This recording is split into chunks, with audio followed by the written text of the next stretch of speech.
जय Hind. Uniform, a word which simply means equal और इन हिंदी समानता। तो अचानक आज यूनिफॉर्म पे इतना बवाल, इतने आर्ग्यूमेंट्स क्यों? आखिर ये हिजाब है क्या? क्या हिजाब पहनना या ना पहनने से हमारे कोई राइट्स अफेक्ट हो रहे हैं? क्या ये किसी धर्म को हानि पहुंचा रही है या औरतों को सोसाइटी में दबा रही है? आजकल हमेशा यही सब सवाल और इसी टॉपिक पे तर्क वितर्क काफी सुनने में आ रहा है।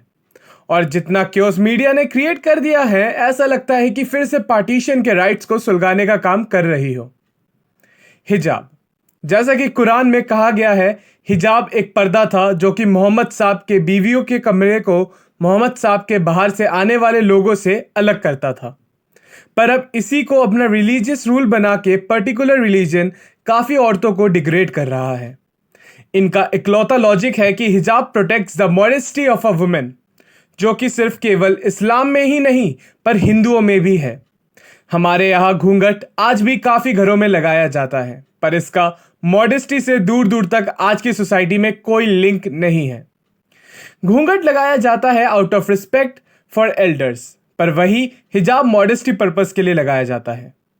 हीट सीकिंग कंट्रीज जैसे इंडिया में खुद को कंप्लीटली काले लिबास में कवर करके ये लड़कियां खुद को पेन पहुंचा रही हैं। इसका रिलीजियन या सैनिटी से दूर दूर तक कोई भी लिंक नहीं है। केवल कुछ परसेंट ऑर्थोडॉक्स रिलीजियस फैमिलीज के कारण सारी लड़कियों को इसे भुगतना पड़ता है, वरना उन्हें उन्हीं के रिलीजन में इंक्लूडेड नहीं फील करवाया जाता। सोसाइटी के इस रिलीजियस पीयर प्रेशर में वो अपने राइट टू लाइफ और फ्रीडम को खो देती हैं। काफी लोगों ने इसे बैन को राइट टू प्रैक्टिस रिलीजन के अगेंस्ट भी कहा, पर हमारा कॉन्स्टिट्यूशन एक और कंसेप्ट की भी बात करता है और वो है रीजनेबल रिस्ट्रिक्शन, यानी उचित प्रतिबंध। जैसे if it weakens the integrity of India, if it creates security crisis, if it disturbs public order और इज अगेंस्ट मोरालिटी और डिसेंसी। और अगले ही पॉइंट में मैं इस हिजाब क्राइसिस को एक सिक्योरिटी क्राइसिस और एक डिस्ट्रप्शन टू पब्लिक ऑर्डर में प्रूफ करूंगा। काफी स्टूडेंट्स इस्लामिक संगठनों ने कर्नाटका में ये प्रोटेस्ट किए जो हिजाब को लेकर काफी स्टबर्न थे, पर ये मैटर इतने सालों बाद ही नोटिस में क्यों आया? The reason behind this was one of the leading Islamic organization behind all those protests, which is Jamaat-e-Islam-e-Hind. This group in particular holds over 400 crore rupee property, and they were banned by Indian government due to their involvement in Pulwama blasts.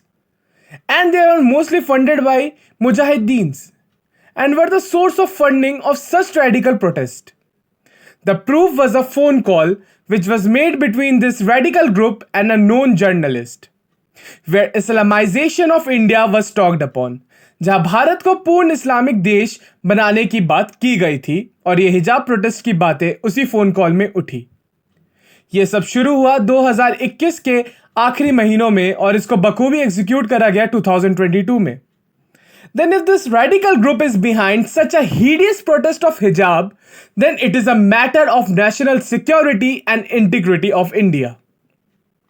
पर इन radical thinking और hatred से बाहर आके इस मुद्दे पे हम नजर डालें तो हमें ऐसी काफी इस्लामिक कंट्रीज का एग्जाम्पल मिलेगा जहां औरतों ने कंपल्सरीली बुरखे को प्रोटेस्ट किया, जैसे Iran, Syria, Afghanistan. All went through this process, जहां कुछ देशों ने इसे होने दिया, लेकिन कुछ देशों ने इसका जवाब औरतों को दबाकर उनकी जान लेकर दिया।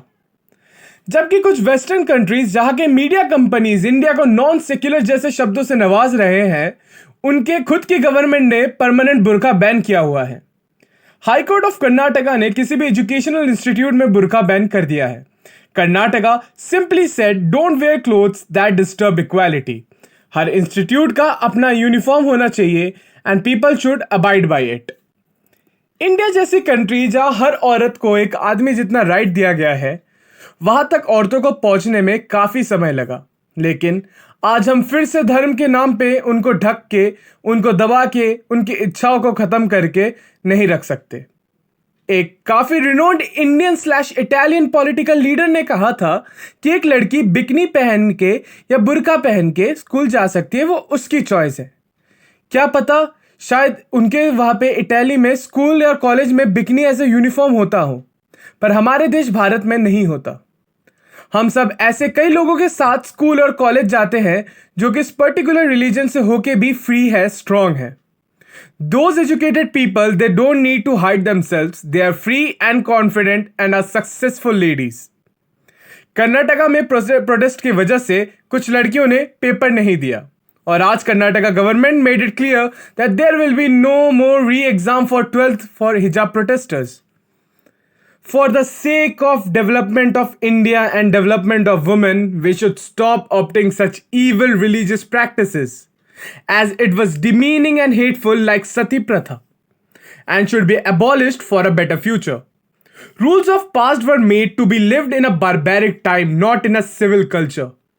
And for everyone who still were giving examples of covering women with hijab and burqa, like covering their mobile phones with phone covers and an ice cream with a cover on it, should know better to treat a woman more than an object. For more law related videos, do subscribe The Bay of Law. Thank you.